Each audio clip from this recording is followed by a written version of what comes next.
Salut les amis, c'est Franck de Frères de Chasse. Je suis ravi de vous retrouver aujourd'hui pour vous présenter une nouvelle vidéo que j'ai tournée dans la Marne et dans la Meuse. Vous êtes prêts?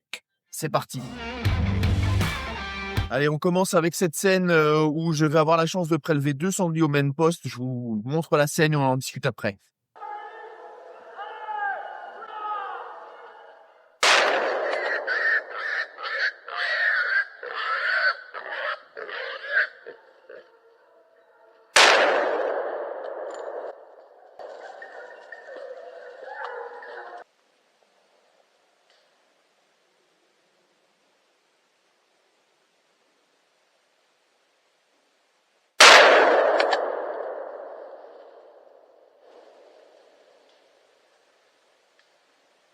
Alors là, comme vous le voyez, je suis sur un poste où j'ai du bois clair devant moi.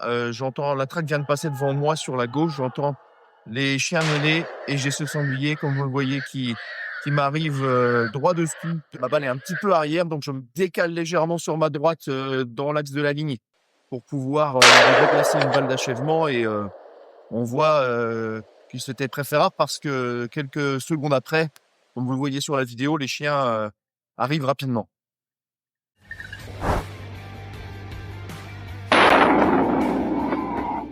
Sur le même poste, cette fois-ci, j'ai 2 sangliers, trois sangliers pardon, qui arrivent en se défilant en toute fin de battue. On voit d'ailleurs qu'il commence à faire sombre. Ils passent devant mon voisin, mais un petit peu loin pour qu'il puisse tirer. Il décide de les laisser passer. Moi, je les vois tranquillement arriver sur moi, légèrement de biais. Ils vont passer devant le buisson que vous voyez devant moi à une quinzaine de mètres. Je décide alors d'aligner le deuxième animal qui arrive dans la trouée. Je lui place une belle balle au défait de l'épaule. Il fera demi-tour, mais il s'écoulera à une trentaine de mètres dans le buisson. Et l'autre animal qui était en tête, lui fera demi-tour et ira sauter à mes voisins qui auront la chance de le prélever.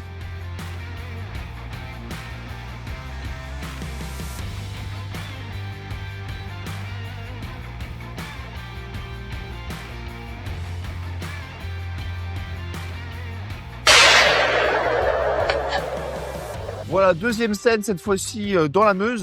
Avant de vous montrer la scène, je voulais vous parler rapidement du site Action Anti-Nuisible sur lequel vous pouvez profiter d'un code promo de 10%. Action Anti-Nuisible, c'est une boutique en ligne spécialisée qui propose tout le matériel pour gérer les nuisibles, pièges, cages, tapettes, appâts, répulsifs, fumigènes et même des produits Thermacell que j'utilise au quotidien l'été, en terrasse et à la chasse pour repousser les moustiques. Si vous utilisez des appâts à souris ou à rats, prenez toujours une boîte sécurisée. On a tous des chiens, parfois des chats, et il ne faut surtout pas laisser traîner ni jeter les sachets d'appât au risque qu'un animal tombe dessus. Le site est clair, rapide, avec du matériel fiable et des packs complets pour traiter n'importe quel problème dans votre maison, dans une grange ou dans une exploitation. Vous pouvez aller voir le site antiactionnuisible.fr et utiliser le code WELL10 pour profiter directement de 10% sur toute la boutique. Le lien est dans la description. Merci à l'équipe d'avoir sponsorisé cette vidéo. Allez, maintenant, place à l'action. Je suis en forêt domaniale de Verdun. Voilà, alors je suis dans une grande futée de hêtres et de chênes.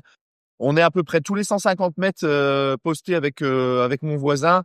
Donc, on a beaucoup d'espace entre nous deux, évidemment. Je vois d'abord un premier biche et un faon qui passe, mais trop loin pour pouvoir tirer en toute sécurité et avoir un angle de 30 degrés. Donc, lorsque j'entends la deuxième menée arriver, je décide de me déplacer vers mon voisin. Il m'en avait donné l'autorisation, c'était mon chef de ligne. Et je remonte à peu près à une trentaine de mètres de là où j'avais vu passer les premiers. Bien m'en a pris. Les 2 biches et fans vont me sauter exactement au même endroit. Et là, cette fois-ci, je pourrais ajuster proprement un fan et placer une balle au défait de l'épaule. Je vous laisse regarder les images.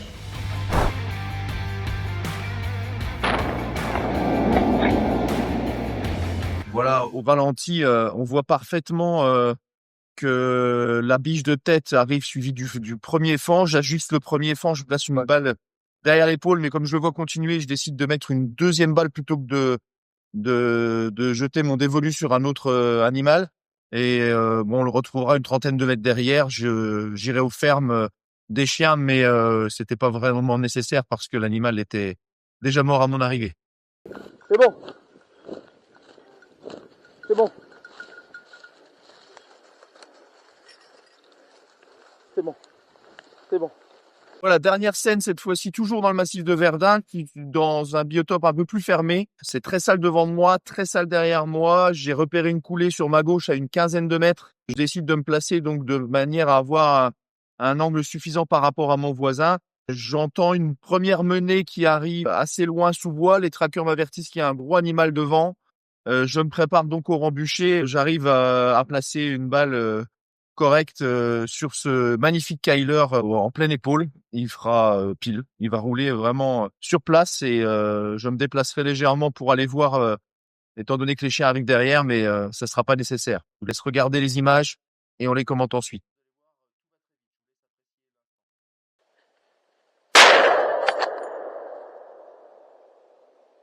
Voilà, là, vous voyez, l'animal saute, il va très très vite. C'est vraiment une toute petite fenêtre pour tirer, comme vous pouvez le voir sur ce ralenti. Mon voisin, d'ailleurs, c'est le moindre mouvement. Il n'a pas eu le temps de réagir il était de toute façon trop loin, il n'avait pas l'angle. Et j'aurais vraiment eu juste le temps de mettre la balle qu'il fallait au bon endroit.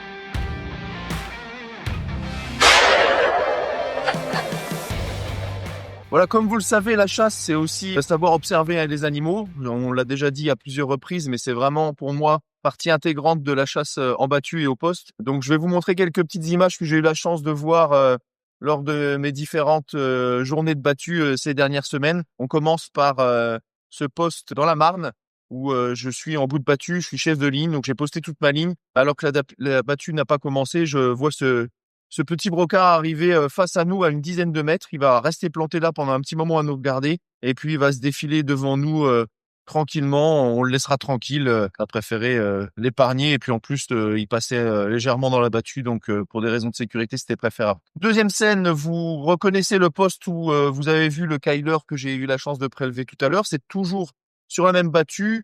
Les chiens sont repartis après m'avoir fait sortir ce Kyler. J'entends de nouveau une menée qui arrive sur moi. Les trackers m'annoncent de nouveau un bel animal.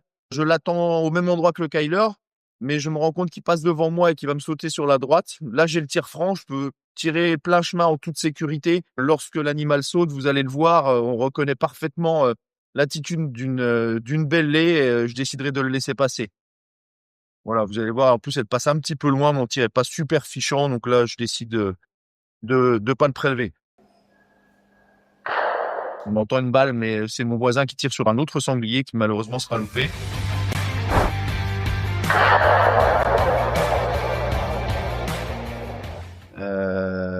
Toujours au même poste, de nouveau, là, c'était vraiment une super battue. Et j'ai eu vraiment pas mal d'occasions, mais j'ai préféré de nouvelles fois m'abstenir. Bon, j'entends de nouveau une menée qui arrive sur moi. Je me prépare de nouveau pour essayer d'anticiper la sortie de l'animal au même endroit que le Kyler. Mais de nouveau, cet animal va sortir sur ma droite, mais cette fois-ci beaucoup plus près. J'hésite vraiment une fraction de seconde à le tirer, mais c'est une laie manifestement qui fait une soixantaine de kilos, donc je préfère l'épargner. Voilà. Et en plus, j'avais un petit chien qui était avec moi au poste depuis un moment, et je pense qu'il aurait été surpris si j'avais lâché ma balle. Voilà, dernière petite séquence d'observation. On est en poste dans du grand bois, toujours dans le massif de Verdun.